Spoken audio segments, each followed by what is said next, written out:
Muy buenos días, mis queridos hermanos, líderes, pastores de los diferentes anexos, pastores de todas las iglesias cristianas en Cajamarca, en el Perú y en el mundo entero.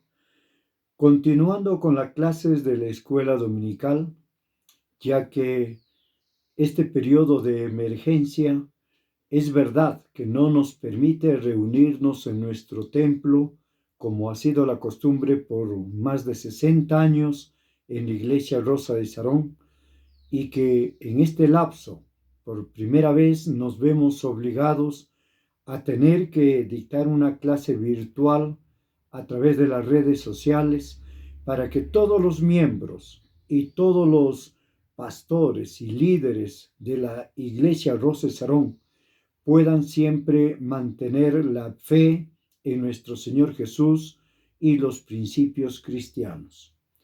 Estamos estudiando en las clases normales de nuestra iglesia como si no hubiera pasado nada el tema de la iglesia. ¿Qué es la iglesia de nuestro Señor Jesucristo? Y podemos recordar las palabras sublimes y eternas de Jesús, que la iglesia instituida por él es la organización, el cuerpo de Cristo, que aún ni el Hades, ni el infierno, ni Satanás podrá contra ella. Pero, ¿qué es la iglesia? La iglesia es un cuerpo, no es una institución, no es una organización, no es un grupo de gente que adquiere esta membresía por ningún medio humano. La iglesia viene a ser el pueblo de Dios, el cuerpo de Cristo, de aquellos hombres y mujeres que han sido redimidos por nuestro Señor Jesús y que han sido lavados sus pecados por la sangre de Cristo derramada en la cruz del Calvario. La iglesia de Jesucristo, hermanos, es un pueblo. No es cuatro paredes, no es un lugar donde nos reunimos los cristianos a rendirle culto al Creador, sino que somos parte de ese cuerpo universal y eterno que es nuestro Señor Jesús. Y somos parte de Él por los méritos de Cristo en la cruz de Calvario, porque no hay otro ser sobre la tierra que haya cumplido el deseo de Jehová el Padre para poder aplacar la ira del pecado del hombre, sino a través de la sangre del Cordero inmolado, que es nuestro Señor Jesús, el único ser que ha logrado aplacar la ira de Dios por su santidad en la cruz de Calvario. Entonces podemos definir primero, hermanos, que la iglesia es un pueblo redimido por Cristo Jesús y por quien ha pagado el precio de su sangre para libertarnos de la esclavitud del pecado, de la esclavitud de Satanás y constituirnos un pueblo especial, un real sacerdocio, una nación santa, un pueblo escogido por Dios para alabarle, para bendecirle, para glorificarle y para obedecerle en todo lo que la Escritura dice, desde el libro de Génesis hasta el libro del Apocalipsis. Este pueblo tiene tres características, hermanos. La primera, tienen que ser redimidos por la sangre de Jesucristo.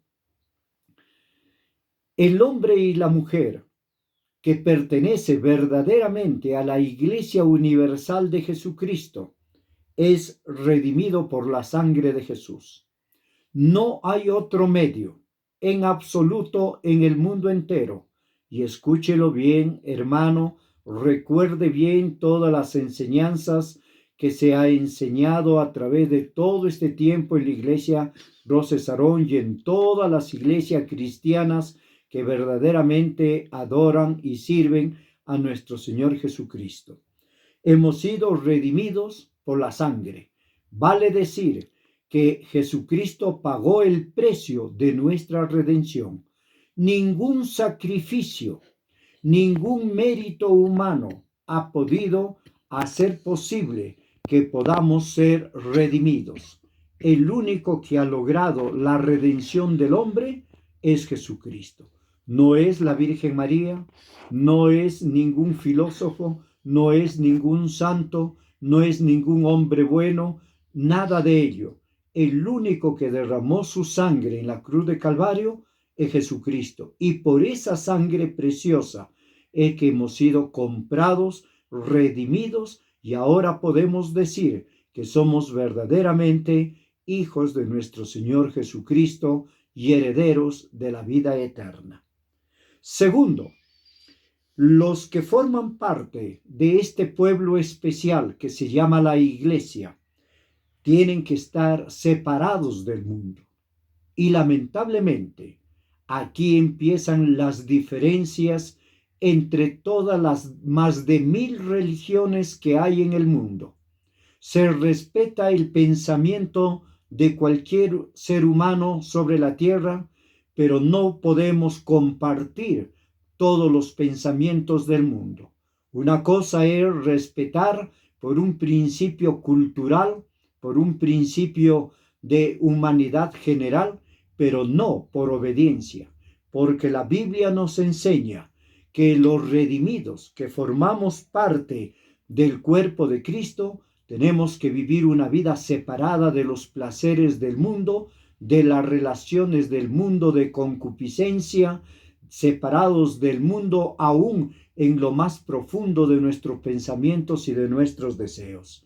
Como dijo el apóstol Pablo, los que formamos parte de la iglesia, de este pueblo especial, somos un pueblo santo, no porque nosotros en sí mismo valgamos o seamos algo especial, sino que es la voluntad del Padre, que no vivamos en nuestros vanos pensamientos, en nuestras costumbres pecaminosas, en la herencia de nuestras familias de idolatría y de paganismo, sino que entremos a una nueva dimensión, a una relación verdadera de acuerdo no a nuestros principios y pensamientos, sino de acuerdo a la voluntad de Dios y a lo que el Señor ha expresado en su santa palabra, que todo aquel que invoca el nombre de Cristo, apártese de todo pecado.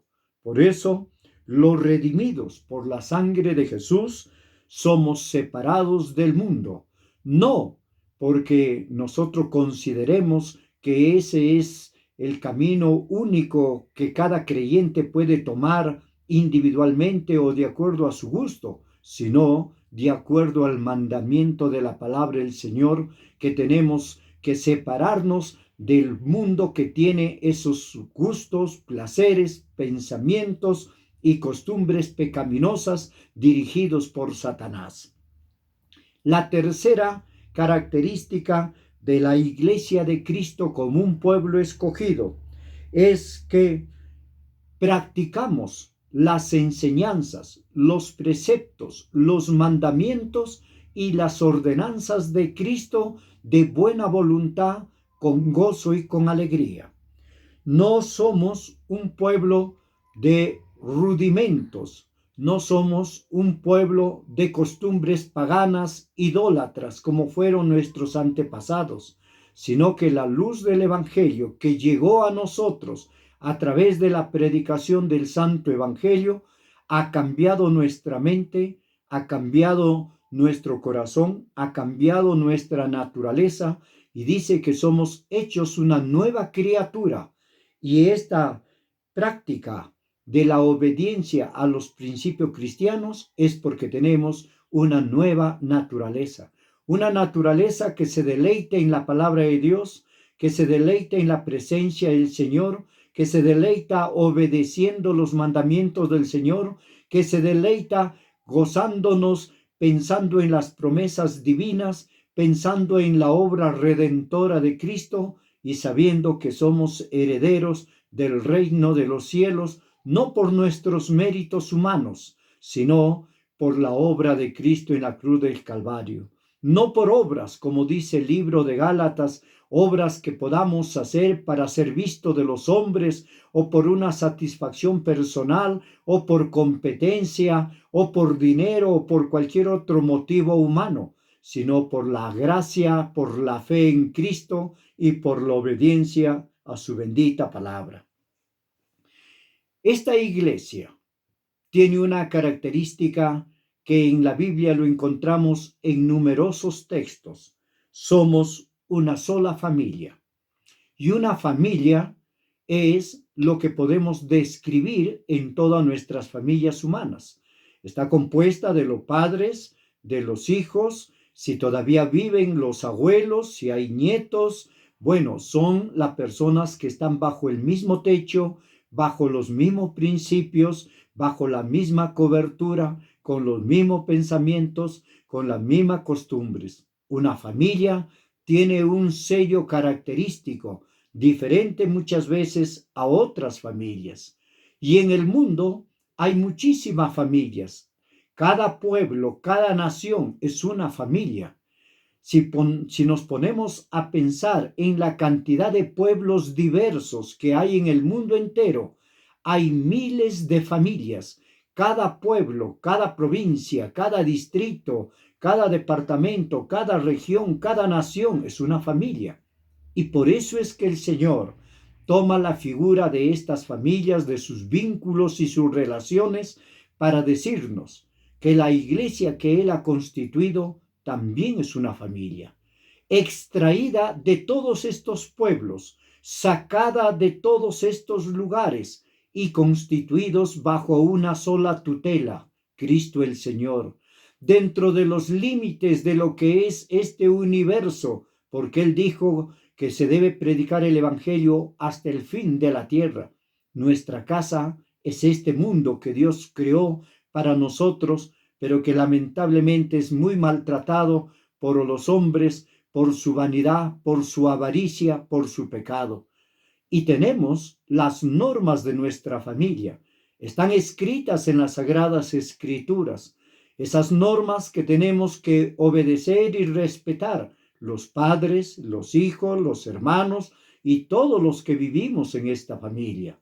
La iglesia que formó Jesús, esa iglesia indestructible, que ni siquiera el Hades, ni el infierno, ni Satanás podrá contra ella, porque no es un organismo, porque no es una institución, sino que es el cuerpo mismo de nuestro Señor Jesucristo, el cuerpo victorioso que venció a la muerte, que venció a la tumba y que nos ha dicho a nosotros: el que cree en mí, aunque esté muerto, vivirá. La familia es un lugar especial que nos congregamos en nuestros templos para adorar a nuestro Padre Celestial. Y como lo presentó Jesús, los fariseos, los saduceos, creían que porque se llamaban hijos de Dios y herederos de Abraham, eran parte de esta familia. Y Jesús les enmendó la plana y les dijo: son miembros, son mi familia, mi padre, mi madre, mis hermanos, los que hacen la voluntad del Padre que está en los cielos. Ustedes no son de mi Padre que está en los cielos, porque ustedes hacen sus gustos, sus caprichos, sus tradiciones, y ustedes viven bajo la dirigencia de Satanás, porque Satanás es el padre de la mentira, y ustedes son gente que vive en la mentira. Hoy en día, cada iglesia, cada organización religiosa del mundo entero reclama para sí que es iglesia de Jesús, pero no es la iglesia de Jesús la que se declara con los labios o con preceptos, principios o normas. La iglesia de Jesús es la que está bajo la tutela del Padre y que tiene a la Biblia como único, escúchelo bien, como único guía, libro de conducta, principios, donde los que formamos parte de la iglesia nos gozamos de tener a las Sagradas Escrituras como la única regla de vida, de conducta y de guía en nuestras vidas en este mundo terrenal hasta que lleguemos a la presencia de nuestro Padre Celestial. La iglesia es una familia donde impera el amor, no de las obras humanas y carnales, como enseñó Jesús, que si no hacemos las cosas por amor y lo hacemos por cualquier otra motivación, aún podemos dar nuestro cuerpo, dice, para ser sacrificado. Si no tenemos amor, nada vale. Podemos dar nuestros bienes, podemos dar pan a los mendigos, una limosna a los necesitados, pero si no tenemos amor y lo hacemos como los fariseos que se ponían en las esquinas de las calles para ser visto de los hombres cuando daban limosnas, cuando clamaban a Dios, cuando invocaban el nombre de Dios, pero no había amor en sus corazones, nos convertimos en los modernos fariseos, en los modernos saduceos, que para ser alabado de los hombres damos una limosna, damos un dinero, damos una comida, pero no hay el verdadero amor. ¿Y por qué no hay este verdadero amor? Porque si no ha nacido este amor en un encuentro personal con Cristo y seguimos viviendo bajo las tradiciones familiares, bajo la idolatría en cualquier forma y magnitud, bajo cualquier sistema religioso que el hombre ha inventado, creyendo que ese es el camino para llegar al cielo, olvidándose de las palabras eternas de Jesús, que dijo: yo soy el único camino, la verdad y la vida. No hay dos religiones, no hay tres religiones, no hay tres, cuatro caminos. Hay una sola iglesia y hay un solo camino. El camino es Cristo. No es ningún ídolo, no es ningún sistema filosófico, no es ninguna costumbre, no es ninguna meditación, no es ningún paganismo, no es nada de eso. El camino es la persona misma de Jesús. Por eso que el Señor, cuando lo levantó a Lázaro, dijo: el que cree en mí, aunque esté muerto, vivirá.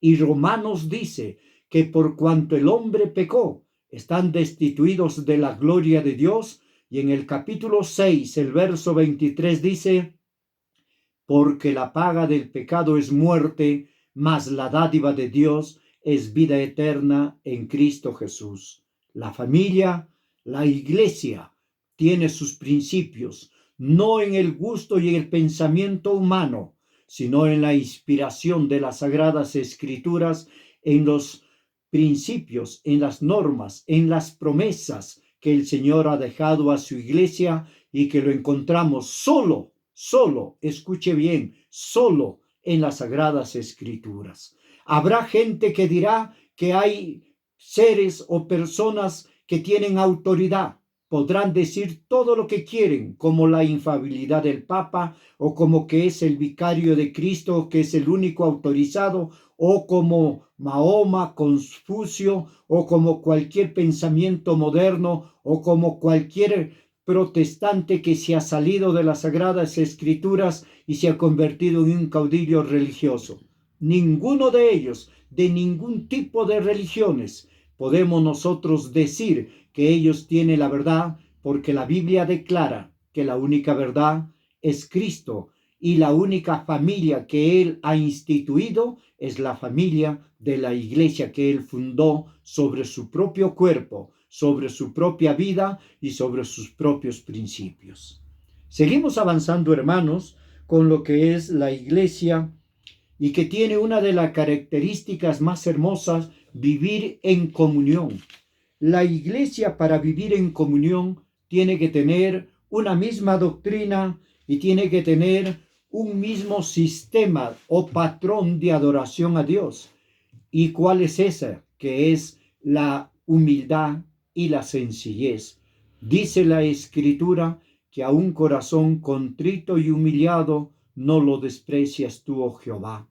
Para vivir en comunión hay que vivir en sencillez. Y cuando uno vive en sencillez, no discute con nadie, no pelea con nadie, no tiene más alto concepto de sí, no se cree que es los únicos, los santos o los verdaderos. Simplemente reconoce el señorío de Cristo en su vida, reconoce la redención a través de su sangre en la cruz de Calvario, y que es la palabra que Él iluminó a sus siervos, quienes la escribieron como la lámpara que alumbre el camino de todos los miembros de esta familia que se llama la Iglesia de Cristo y a la cual perteneces tú y yo, estimado hermano, y todos los hombres y mujeres que solo tenemos, y ratifico el mismo pensamiento, que solo tenemos a Jesucristo como el único Señor y Salvador. No tenemos ningún otro mediador, no tenemos ningún otro intercesor, porque como dice el libro de Hechos de los Apóstoles, porque no hay otro nombre dado a los hombres en quien podamos ser salvos, sino solamente en Cristo Jesús, nuestro Señor, nuestro Rey y nuestro Salvador. La Iglesia vive en comunión bajo estos principios que el Señor nos ha enseñado en su bendita palabra. También podemos decir que una de las características de la Iglesia es la paz que el Señor instituyó para todos aquellos que abren su corazón a Él, y Él entra a morar en los corazones.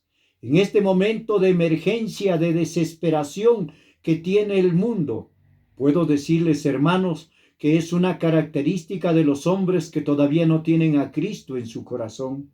Es una característica de los hombres que ven a la muerte con temor, que ven a los acontecimientos que vienen con pavor, con desesperación.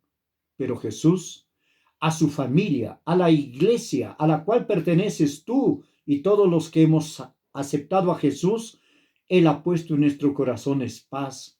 Y Él ha dicho, mi paz os dejo, mi paz os doy, no como el mundo lo da, sino como lo da Jesús, una paz que sobreabunda todo entendimiento, que aunque nuestro entendimiento nos dice que este virus va a destruir y a matar a miles, nosotros estamos confiando siempre en Él, estamos seguros de sus promesas, estamos seguros de nuestra salvación por la obra de Cristo en la cruz de Calvario.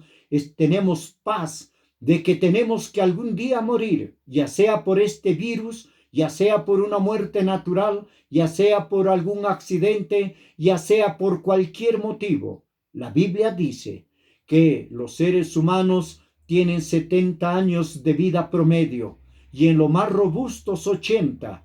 Y a algunos Dios en su misericordia y solo en su soberanía Él sabe por qué le regala más de 80 años de vida y que es una gran bendición. Pero al final, aún ellos que pueden llegar a vivir 120 años o más, un momento tienen que morir. ¿Hay paz en tu corazón para esperar este trance final de pasar de esta vida terrenal a la vida eterna? ¿Hay paz en tu corazón sabiendo que una vez que partes de esta tierra vas a vivir en la eternidad junto con el Señor? ¿Tu conciencia te dice que estás obedeciendo el mandato del Señor? ¿Tu conciencia te dice que Jesús es el único Señor y Salvador? ¿Tu conciencia te dice que las prácticas religiosas que tienes están instituidas por Jesús o son inventos humanos? ¿Tu conciencia qué te dice, hermano? ¿Tu conciencia qué te dice, líder, que tienes el honor de servir a Jesús en el ministerio de la predicación de la palabra? Si tu conciencia te dice que no hay paz, que estás preocupado, desesperado, que estás con miedo, con temor de que el virus venga y te destroce y te mate o te quite la vida de tus seres queridos, ¿qué dice tu conciencia? Si eres parte de la familia universal de Cristo Jesús, tienes que tener paz, porque esto lo ha permitido el Señor para sacar a la iglesia de esa tranquilidad, de ese sueño, de ese marasmo en que ha estado viviendo, hermanos. Se convocaba a la iglesia a tener cultos de oración y los miembros preferían estar en sus negocios, en sus trabajos y en sus estudios. Ahora, gracias a Dios por estas medidas, todas las familias pueden orar, todas las familias pueden adorar, todas las familias pueden leer su Biblia, todas las familias pueden meditar y ver en dónde están sus errores, qué cosas no han estado haciendo como el Señor la mandó, qué cosas estamos haciendo con el capricho de nuestros pensamientos, saliéndonos del pensamiento de la familia cristiana. Gracias a Dios por este virus y gracias a Dios por los virus que vendrán y por las pestes que vendrán, porque obligarán a los creyentes a orar, a adorar a Dios, a meditar y a poner nuestros ojos, como dice la Escritura, en las cosas de los cielos y no en las cosas de la tierra. Hermanos, la paz es una característica de la Iglesia de Jesús. Quiero ir terminando esta clase dominical, hermanos, pidiéndoles a todos que sigamos orando para que el mundo acepte a Jesús como su Salvador, como el único Salvador, como el único mediador. En este momento de crisis, en este momento de emergencia que tiene el mundo, claman a sus ídolos, claman a sus imágenes, claman a sus principios, entran a una desesperación el hombre que no tiene a Cristo. Pero tú, hermano, y yo, y todos los siervos de Dios, debemos pedirle al Señor que tenga misericordia del alma de la gente, no que quite el virus, sino que el hombre reconozca que por encima de cualquier cosa humana está el poder soberano de Dios, y que si el Señor ha permitido que aparezca este virus, y aparecerá mucho más de acuerdo a la profecía bíblica según el libro del Apocalipsis, no es para martirizar y hacer sufrir a su iglesia, sino para hacerle recordar que tenemos una labor, que tenemos una tarea de evangelizar y que muchas veces no lo hemos hecho cuando hay paz, cuando hay tranquilidad, cuando hay dinero, cuando hay trabajo, cuando hay todo eso, nos olvidamos de Dios. Quiero terminar con la reflexión chiquitita, bien pequeñita. Jesús le dijo, no se vayan de Jerusalén a sus apóstoles hasta que sean llenos del Espíritu Santo. Y descendió el Espíritu Santo y los 120 hablaron en lenguas, pero estaban ahí en Jerusalén. Estaban gozándose en la presencia del Espíritu Santo y de Dios. Estaban regocijados de que Dios los había bautizado y llenado de su Espíritu, pero estaban ahí, no se movían. ¿Y qué hizo el Señor? Lea usted Hechos de los Apóstoles, hermanos, los primeros capítulos, el capítulo 2 y capítulo 3, y el Señor mandó una persecución y los dispersó por el mundo de aquel entonces, que era conocido el norte de África, parte de Asia y parte de Europa. Y el Señor, llenos de la presencia del Espíritu Santo, fueron dispersos y con el poder del Espíritu Santo fueron predicando el Evangelio de salvación en el único Señor y Salvador del hombre y de la humanidad, nuestro Señor Jesucristo. Hermano, si estás lleno del Espíritu Santo, si sientes en tu corazón la motivación de obedecer, que debes de hacerlo por un deber, es el momento de evangelizar y de llevar el mensaje de Jesús por el mundo entero. Gracias a Dios por este virus. Gracias a Dios por este momento que está viviendo nuestra patria de emergencia, que nos lleva a unirnos y a estar bajo el temor y los ojos de Dios para adorarle y a enmendar lo malo que hemos hecho y seguir haciendo lo bueno que el Señor nos ha enseñado como norma de su iglesia y de su familia, obedecer las Sagradas Escrituras. Que Dios los bendiga, hermanos, y será hasta el culto de la noche, a las 7 de la noche, en que toda la iglesia Rosa Sarón, sus anexos y todas las iglesias del mundo entero estaremos adorando a nuestro Señor Jesucristo. Y quiero hacer un anuncio como miembros que somos y parte de la organización de las Asambleas de Dios, en este caso del Perú, porque la organización de las Asambleas de Dios está dispersa en los 180 países de la tierra. El 31 de este mes de marzo estaremos todas las iglesias, todos los cristianos en ayuno para que el Señor en su misericordia le dé la salvación a mucha gente, les abra la mente y el corazón y vean de que es el momento de aceptar al Rey de Reyes y al Señor de Señores como el único Señor y Salvador de nuestras almas. Que Dios los bendiga, hermanos. Será hasta la noche. Amén.